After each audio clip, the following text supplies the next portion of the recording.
agradecer la oportunidad al Poder Judicial del Estado de Nayarit, de manera específica a este Tribunal Superior de Justicia, por permitirme estar esta tarde con ustedes presentando uno de los últimos libros que tuve el privilegio de coordinar. Agradecer desde luego a la doctora Araceli Ábalos. Hace un momento que estaba conversando con ella y con los otros magistrados y magistradas de este tribunal, tanto los que están en funciones como quienes muy pronto entrarán en funciones. Recordaba que a la presidenta de este tribunal la conozco desde hace, no vamos a decir cuánto, pero muchos años. Desde que estaba ella en preparatoria y yo en segundo año de la secundaria en la Heriberto Jara en Tuxpan, Nayarit, y coincidí con ella porque participábamos en concursos de oratoria, en el ya clásico, emblemático concurso que convoca cada año la Cámara de Diputados de este estado, el concurso Juan Escutia.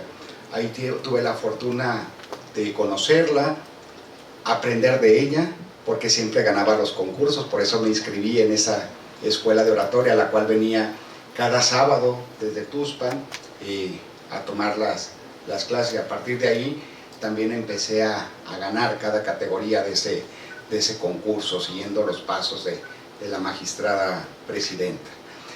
También, por supuesto, agradecer lo que se conversó hace rato y que esté acompañándonos en el presidium la magistrada Rosa María Domínguez González, por supuesto, el doctor Gilberto López Ruelas, director de la Escuela Judicial del Poder Judicial del Estado, a quien conocí como alumno en el doctorado que venía a dar, a veces de manera presencial, a veces de manera virtual, y a partir de ahí me pude percatar de su calidad como ser humano y como académico. Ya tendrás que escribir mucho, Gilberto, en el tiempo libre que tengas en la escuela judicial. Por supuesto, agradecer que estén aquí magistradas, magistrados, juezas, jueces, representantes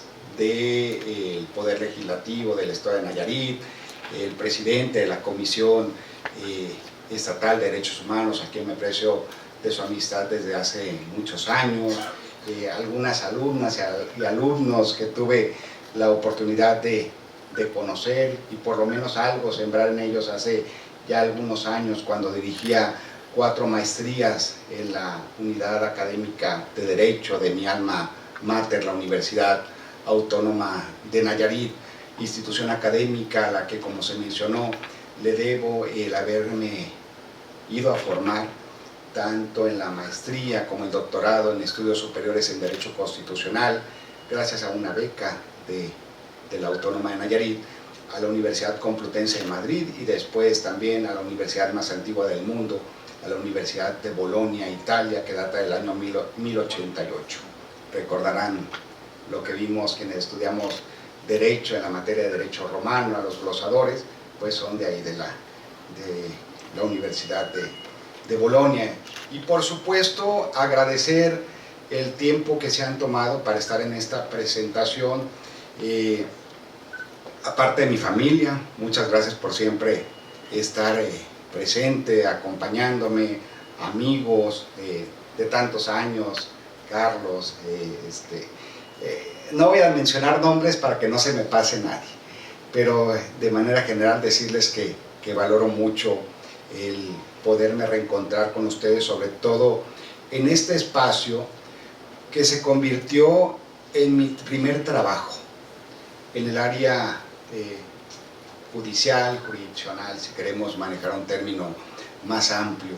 El Tribunal Superior de Justicia, imagínense ustedes, allá por el año 2002, más de 20 años, un estudiante recién egresado de la licenciatura en Derecho, y que se le ofreció por parte de de mi querido maestro González Pineda, quien era presidente del Tribunal Superior de Justicia, ser secretario de acuerdos de la presidencia de este tribunal, donde aprendí mucho, y después regresé como director de la Escuela Judicial, hasta que me tuve que ir a la Ciudad de México.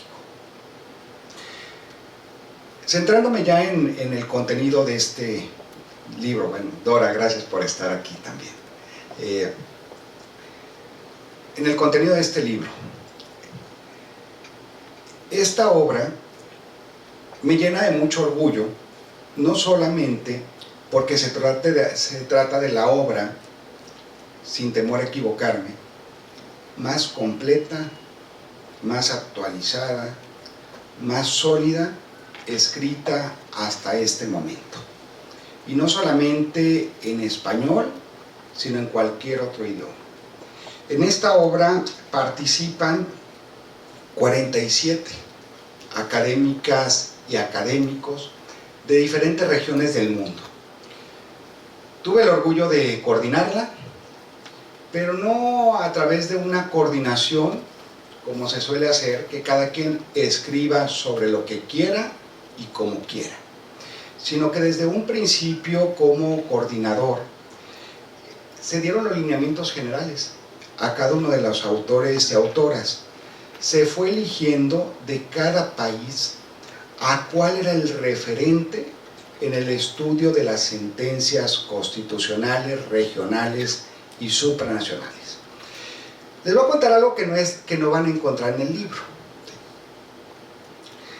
Fue una forma, la coordinación de la obra, fue una forma de cerrar, iluso yo, que no lo he cerrado, les voy a decir que, una forma de cerrar más de 15 años de análisis constantes de las sentencias que emiten los tribunales constitucionales del mundo.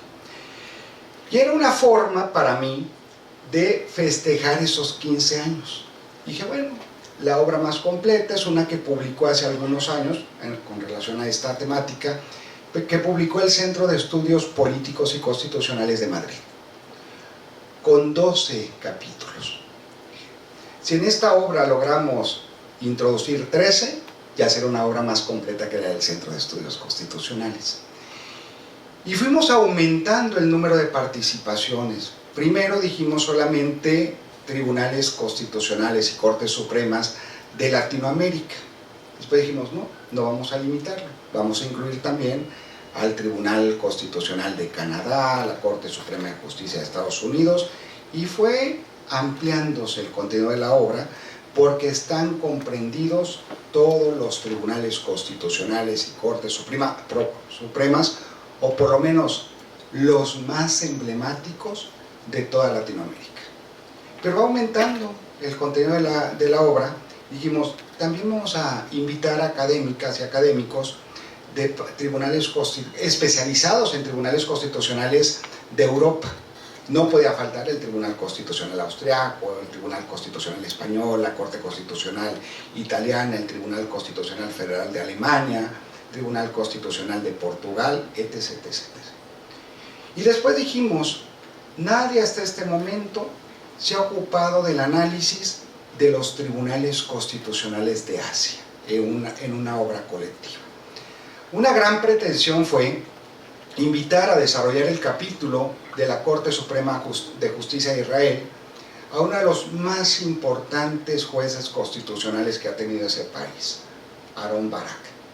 Por motivos de salud no pude escribir el capítulo, pero nos recomendó a la más importante constitucionalista de Israel, que fue finalmente quien escribió el capítulo. Y después, en una primera parte de la obra, van a poder encontrar algunos que podríamos considerar trabajos preliminares. Fue un homenaje también, quiero confesarlo, a 4 de mis grandes maestros que he tenido a lo largo de mi vida académica. Y en esa primera parte van a encontrar trabajos de Raúl Cano Saucera, que fue mi director de tesis de doctorado, Lucho Pegoraro de la Universidad de Bolonia, que aunque formalmente no fue mi director, pero se ha convertido en uno de mis grandes maestros, sigue siéndolo y seguirá siéndolo. Javier García Roca, quien más se ha dedicado al análisis comparativo entre el Tribunal Europeo de Derechos Humanos y la Corte Interamericana de Derechos Humanos, y por supuesto, Eduardo Ferrer MacGregor, hasta el año pasado, juez de la Corte Interamericana de Derechos Humanos, quien presidió el Tribunal Interamericano, y que allá por el 2011, estando precisamente trabajando en este tribunal, me abrió las puertas de la prestigiosa Biblioteca Porrúa de Derecho Procesal Constitucional, editorial en la que he publicado no todos los capítulos o libros o obras colectivas, pero sí una gran cantidad de ellos. Ustedes van a encontrar también trabajos de esos 4 maestros, pero también de Alfredo Bossaini, ¿sí?, entre otros especialistas en el derecho procesal constitucional.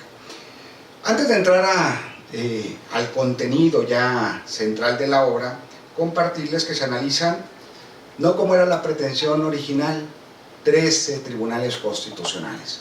Finalmente, en estos 2 tomos, analizamos 27 tribunales constitucionales de América, Europa y Asia.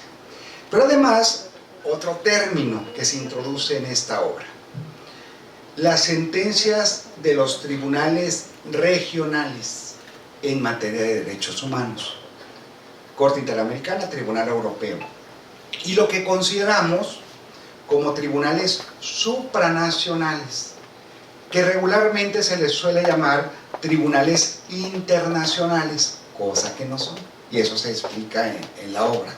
Tribunales supranacionales, ¿como cuáles? Como la Corte de Justicia del Caribe y el Tribunal de Justicia de la Unión Europea, que en términos muy simples son tribunales supranacionales porque los estados, los países, les ceden parte de su soberanía en temas específicos, medio ambiente o ambiente, ¿sí?, por poner solamente cuestiones económicas, ceden para que esos tribunales sean quienes resuelvan.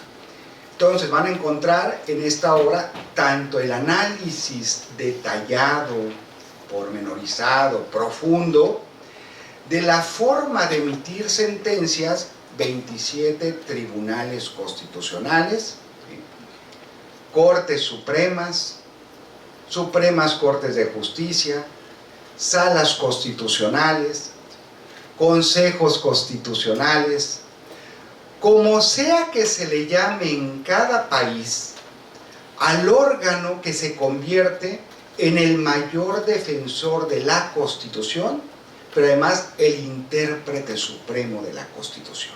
En el caso mexicano, la Suprema Corte de Justicia de la Nación. Pero el panorama comparativo va poniendo a estos órganos diferentes nombres. ¿Cuáles? Los que acabo de mencionar.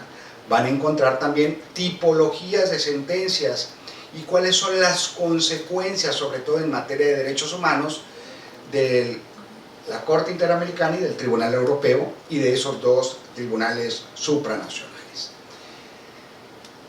¿Por qué pensar en esta obra? Me remonto a 1919, cuando Kelsen idea el que conocemos como sistema de control de constitucionalidad concentrado.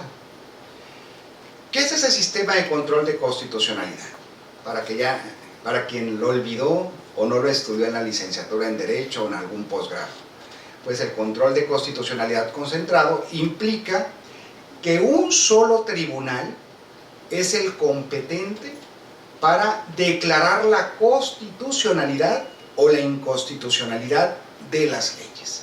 Y en eso pensó Kelsen, y configura en ese año el Tribunal Constitucional Austriaco, colocando al tribunal fuera del poder ejecutivo, legislativo y judicial, aun cuando es un tribunal, y la lógica nos dice, debe de estar dentro del poder judicial. Kelsen dice, no, debe de estar fuera para ser autónomo, independiente en sus resoluciones. Un año después, 1920, esa idea kelseniana se eleva a rango constitucional. Y encontramos las atribuciones, la composición, los efectos de las sentencias de ese tribunal en la propia Constitución.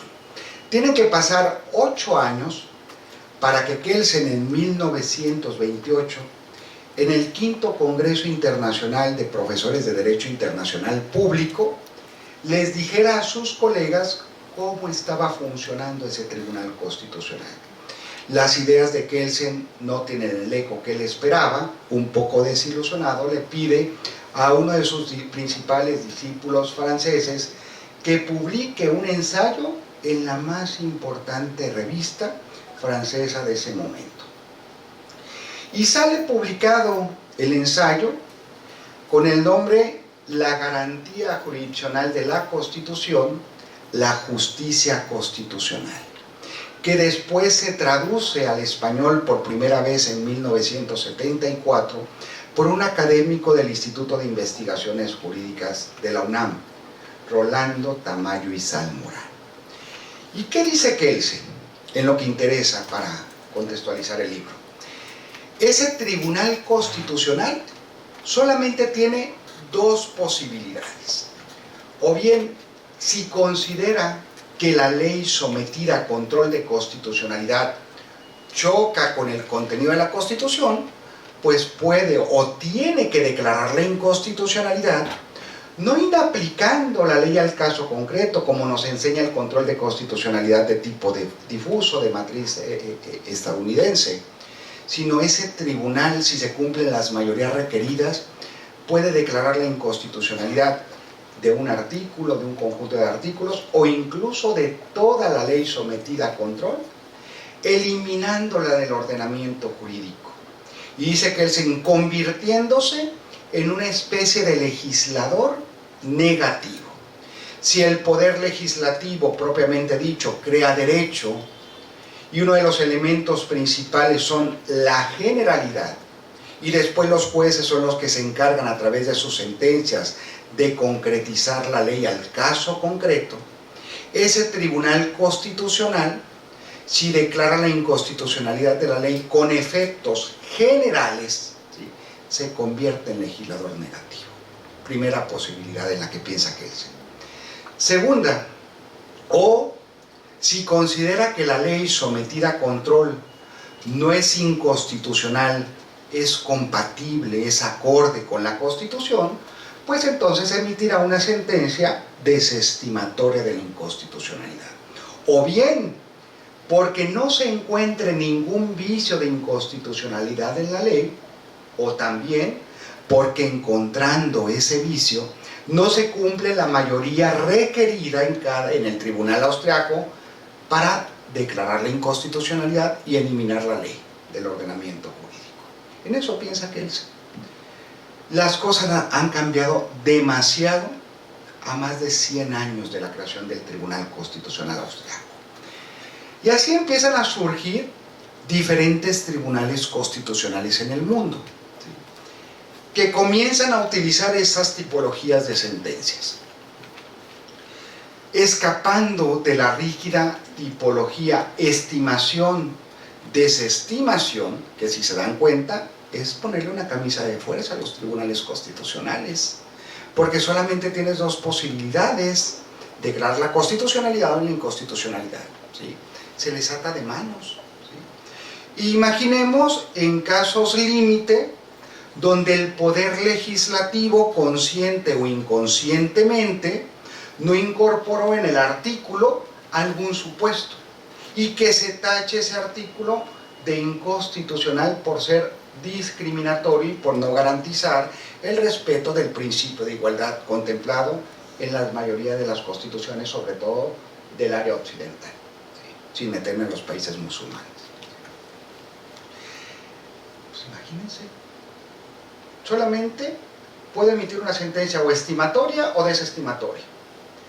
Y si decide ese tribunal emitir una sentencia estimatoria de la inconstitucionalidad, eliminando la ley del ordenamiento jurídico, ¿qué se origina? Un vacío normativo, que en muchas ocasiones el poder legislativo es timorato. no colma de manera ágil el supuesto que estaba contemplado en ese artículo declarado inconstitucional. Entonces, a través de esa tipología de sentencia, los tribunales constitucionales pueden crear vacíos innecesarios en el ordenamiento jurídico. En un estado ideal de colaboración entre poderes del Estado, ¿qué sería lo pertinente? Tribunal Constitucional, Corte Suprema, notificó la sentencia. En ese diálogo entre poderes, el poder legislativo, en el periodo de sesiones que está vigente o en el que está por iniciar, va a retomar la argumentación para colmar ese vacío normativo que generó la sentencia del tribunal. Y después el Poder Ejecutivo va a promulgar aquello emitido por el Poder Legislativo. Eso sería lo ideal. Pero la práctica de México y de muchos otros países del mundo nos dice que pueden pasar meses o años para que el Poder Legislativo tome la decisión de volver a configurar esa disposición normativa.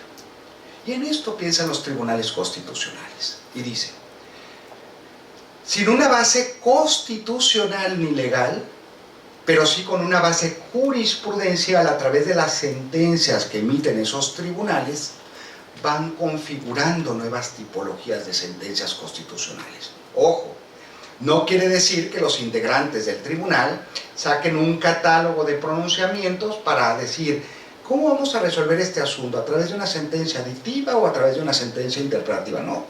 Los tribunales resuelven y después la academia especializada en sentencias constitucionales son las que nos encargamos de ir clasificando esas tipologías de sentencias para proponer a los tribunales constitucionales, sobre todo cuando nos invitan a dar alguna conferencia, cómo tienen que ir resolviendo esa problemática que genera la declaración de inconstitucionalidad.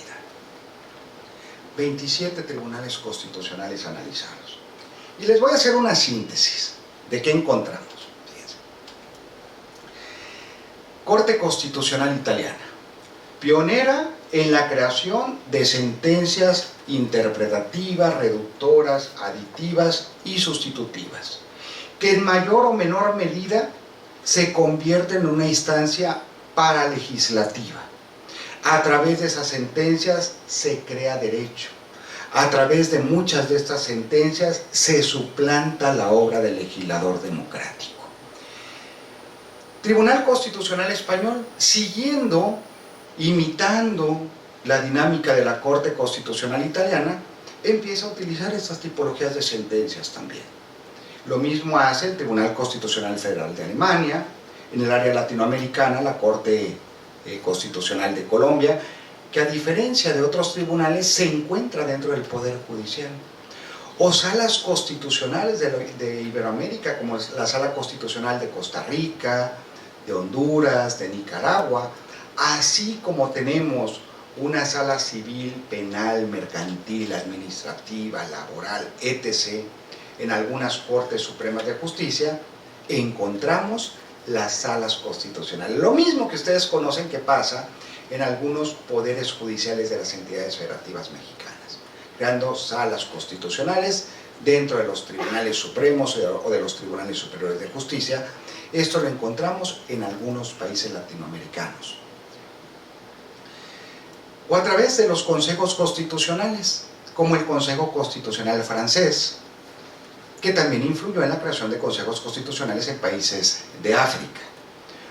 O las Cortes Supremas de Justicia o Supremas Cortes de Justicia como la mexicana, que tiene una doble vertiente, ser a la vez el órgano de cierre, el órgano que dice la última palabra dentro del Poder Judicial de la Federación, y también es el Tribunal Constitucional del país. La Corte Mexicana utiliza estos tipos de sentencias. Vamos desglosándolo de manera muy breve, para ir matizando también. Dice el Tribunal Constitucional Español: voy a utilizar en este asunto que debe controlar si un artículo de la ley de enjuiciamiento criminal es conforme o contrario con la Constitución. ¿Y qué decía el artículo? Que los extranjeros que no sepan hablar castellano serán asistidos por un intérprete. A primera vista, ustedes podrían pensar, pues está garantizando el debido proceso, la tutela judicial efectiva de los extranjeros. ¿Pero a quién está discriminando el ordenamiento jurídico español? Pues a los nacionales que no saben hablar castellano, que hablan valenciano, por ejemplo, o catalán, ¿sí? Y entonces, ¿qué podría hacer el Tribunal Constitucional Español si se ciñese a utilizar la rígida tipología kelseniana?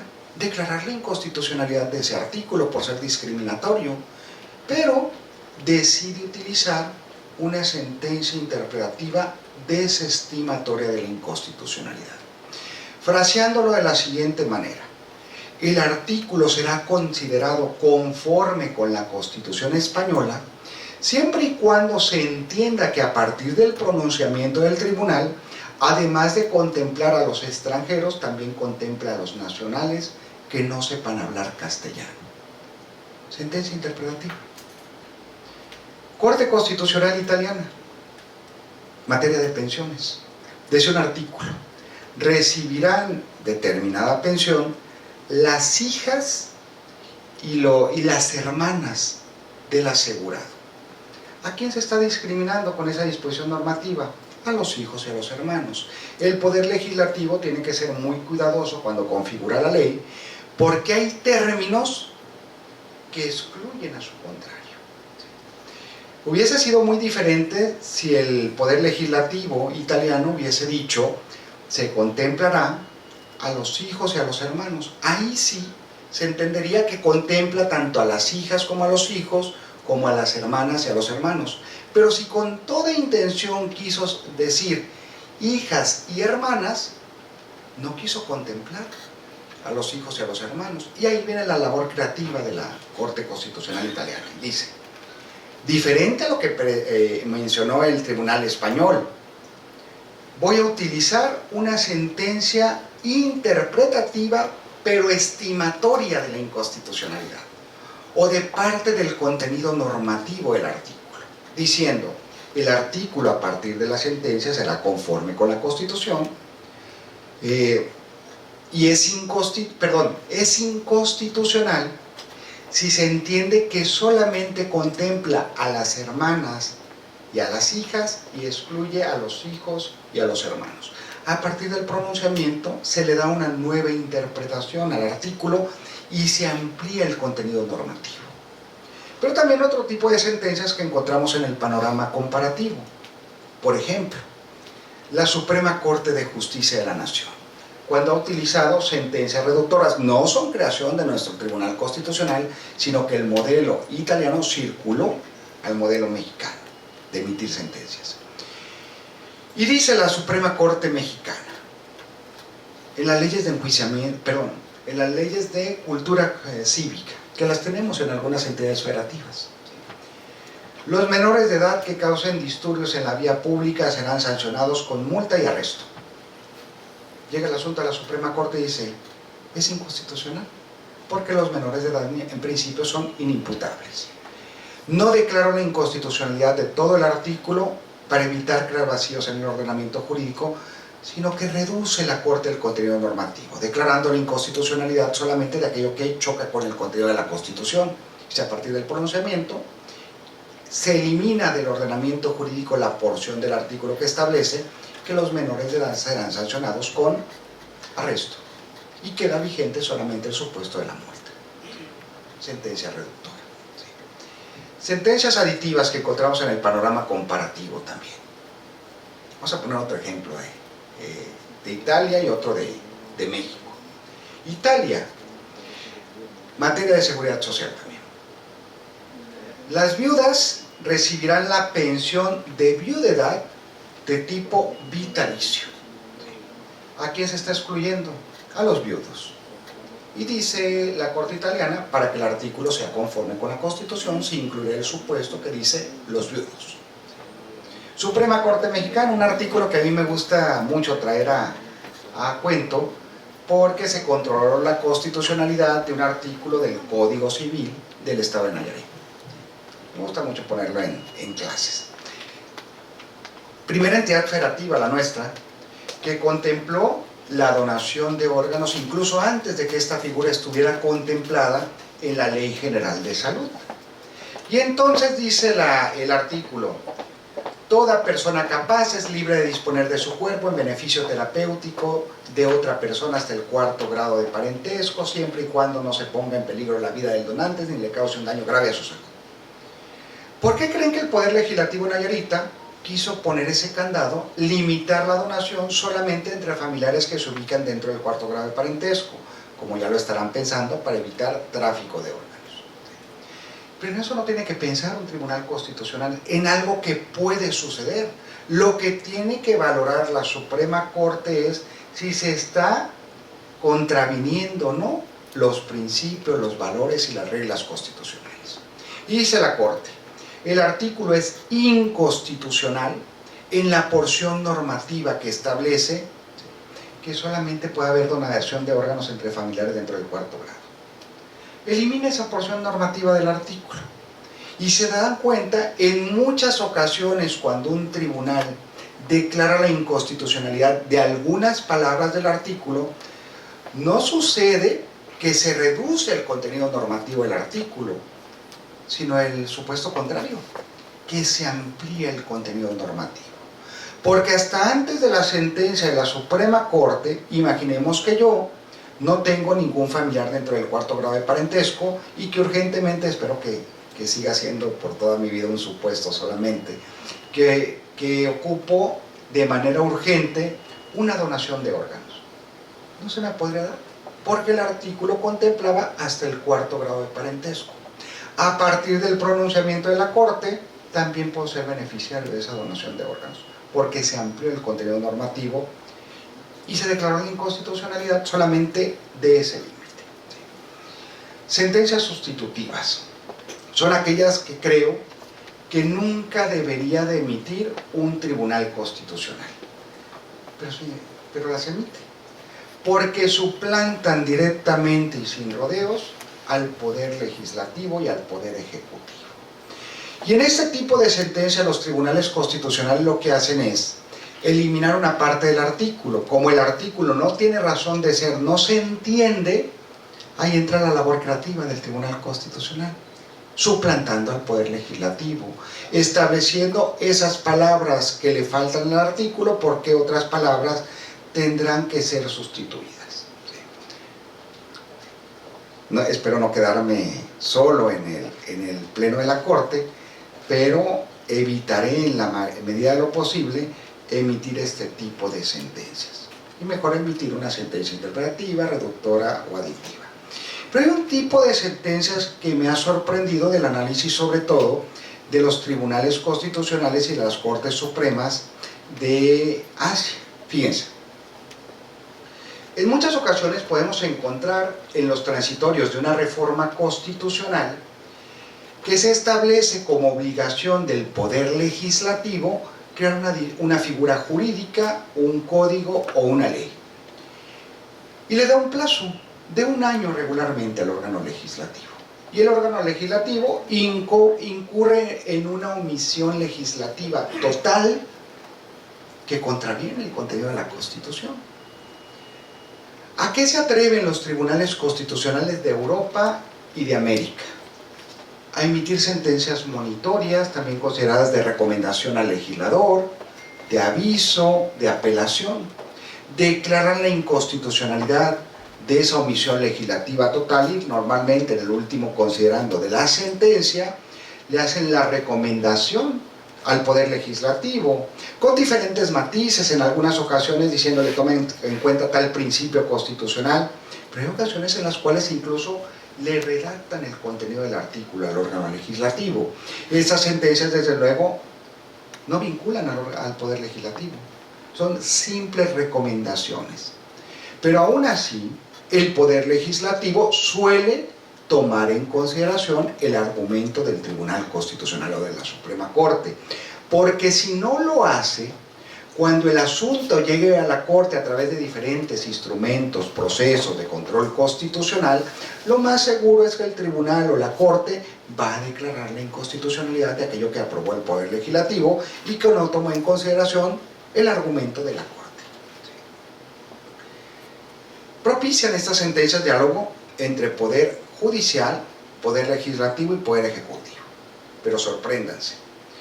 Hay una tipología de sentencias emitidas por el Tribunal Constitucional de Pakistán y por la Corte Suprema de Justicia de la India que no se limitan a hacerle recomendaciones al Poder Legislativo.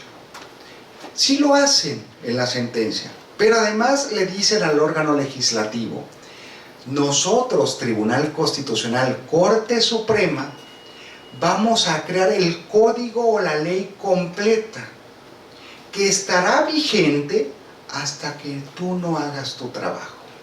Y pueden pasar años sin que el Poder Legislativo dé origen a esa ley o a ese código. ¿Se fijan de la gran invasión de competencias en las que puede incurrir un tribunal constitucional?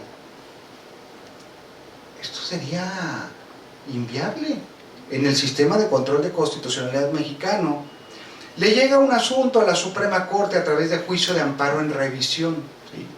Porque no crea el Congreso de la Unión la ley reglamentaria del artículo 134 constitucional. La Suprema Corte de Justicia emite una sentencia monitoria o de recomendación al legislador federal diciéndole: tienes hasta antes de que termine el periodo de sesiones vigente para crear la ley reglamentaria de ese artículo. ¿Y qué hace el Poder Legislativo? Da cumplimiento a la sentencia. Mal hecha, se le llamó ley chayote a esa ley, ¿sí? Pero lo hizo, cumplió con la resolución de la Suprema Corte. No creo que la Suprema Corte siquiera hubiese pensado en crear la ley reglamentaria sustituyendo al Congreso de la Unión. Será desastroso eso, invasión de competencias. Sentencias constitucionales. Sentencias regionales que encontramos un diálogo constante en base a similitudes y diferencias entre la forma de emitir sentencias del Tribunal Europeo de Derechos Humanos y la Corte Interamericana de Derechos Humanos. La Corte Interamericana es más protectora que el Tribunal Europeo. La Corte Interamericana va más allá en muchas ocasiones de aquello que establecen los artículos de la Convención Americana de Derechos Humanos. Establece medidas de reparación que no tienen un fundamento en el Corpus Juris Internacional en materia de derechos humanos, cosa que le sorprende al Tribunal Europeo de Derechos Humanos, como la Corte Interamericana en las medidas de reparación toma todas esas decisiones que no tienen una base normativa, pero sí jurisprudencia. ¿Cuáles serían algunos límites que deberían de tomar en consideración todos esos tribunales constitucionales, Cortes Supremas, tribunales supranacionales y tribunales regionales? El primero de ellos, el autocontrol. Sobre todo cuando se trata de tribunales que se colocan en la cúspide del Poder Judicial. Y dirán ustedes con toda razón: bueno, pero no es la última instancia. Si no nos gusta lo que resuelva la Suprema Corte en materia de derechos humanos, pues siempre hay la posibilidad de irnos al sistema interamericano. Primero en la Comisión y después en la Corte Interamericana. Pero siendo serias y serios, ¿cuántos asuntos realmente llegan al sistema interamericano? Por lo tanto, el mayor órgano que proteja derechos humanos tiene que seguir siendo la Suprema Corte de Justicia de la Nación, autocontrolándose, ¿sí? No invadiendo funciones que no le corresponden, dialogando con el Poder Legislativo y con el Poder Ejecutivo, incluso de manera informal, haciendo un control previo de constitucionalidad, que no lo tenemos en el caso mexicano, pero que el Poder Legislativo le pregunte a la Suprema Corte: estamos discutiendo el contenido de esta ley, ¿cuál es tu opinión? Para evitar publicar después el Poder Ejecutivo una disposición normativa que pueda estar viciada de inconstitucionalidad. Diálogo constante entre poderes del Estado. Y el otro límite que deben de tomar en consideración los tribunales constitucionales y las Cortes Supremas del mundo, incluida, claro está, la Suprema Corte de Justicia Mexicana, es no hacerle decir a la ley algo que no se justifica que diga a través de los métodos tradicionales y modernos de interpretación jurídica y de interpretación constitucional. Muchísimas gracias y quedo atento para cualquier comentario, pregunta que tengan a bien hacer.